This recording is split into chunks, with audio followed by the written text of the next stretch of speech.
Voilà, donc me voilà avec vous ici pour la correction de l'exercice sur la centrale hydraulique, appelée aussi parfois centrale hydroélectrique. Donc le but c'est bien évidemment de produire de l'électricité à partir d'un moyen assez naturel. Donc on a trouvé comme fonctionnement de construire des barrages, donc des hautes structures en pierre qui retient de l'eau de façon non naturelle, bien évidemment à ce moment-là. L'eau ne sait plus continuer son trajet habituel et donc elle est forcée à passer par des conduites beaucoup plus petites et donc où la pression va être beaucoup plus forte. L'avantage de cette pression beaucoup plus forte, c'est que la turbine qui se trouve à l'extrémité de la conduite va tourner normalement à une vitesse suffisante que pour réussir à entraîner l'axe de l'alternateur et faire fonctionner suffisamment l'alternateur pour qu'il produise donc l'électricité. L'alternateur, comme dans la centrale thermique, a exactement la même fonction, comme la dynamo qu'on a déjà vu dans d'autres exercices également. Donc ici, on a au minimum trois objets. On a l'eau qui est en mouvement, on a la turbine qui est en mouvement et on a l'alternateur qui est en train de créer de l'électricité.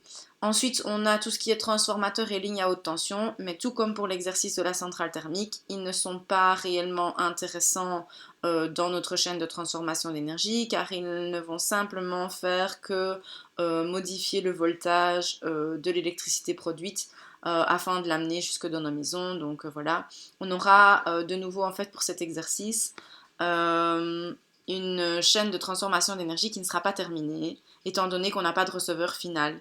On sait qu'on va amener l'électricité quelque part, mais on n'a pas dans cet exercice décidé de quel était l'objet qui allait recevoir cette énergie électrique.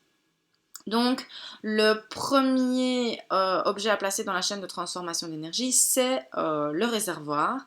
Et le réservoir, on a vu qu'on le représentait avec une bulle avec un E à l'intérieur. La flèche qui ressort de ce réservoir est une flèche qui démarre depuis l'intérieur de la bulle, donc comme vous pouvez le remarquer ici. Alors, le réservoir d'énergie ici, c'est l'eau qui va entrer en mouvement. Donc, le réservoir, c'est l'eau qui est en mouvement. Cette eau qui est en mouvement va faire tourner un second objet qui est une turbine et qui est donc ici considéré comme un transformateur. Et les transformateurs, on les a représentés comme étant des bulles avec des pointillés à l'intérieur. Donc c'est la turbine.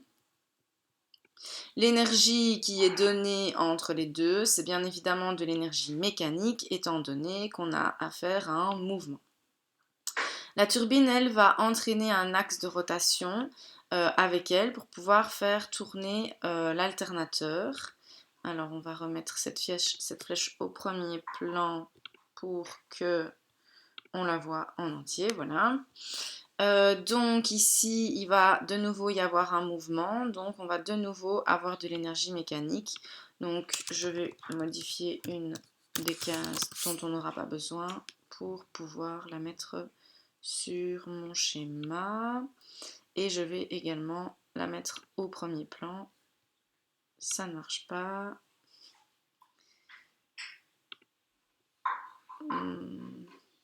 Pourquoi ça ne marche pas? Ah voilà. Ok.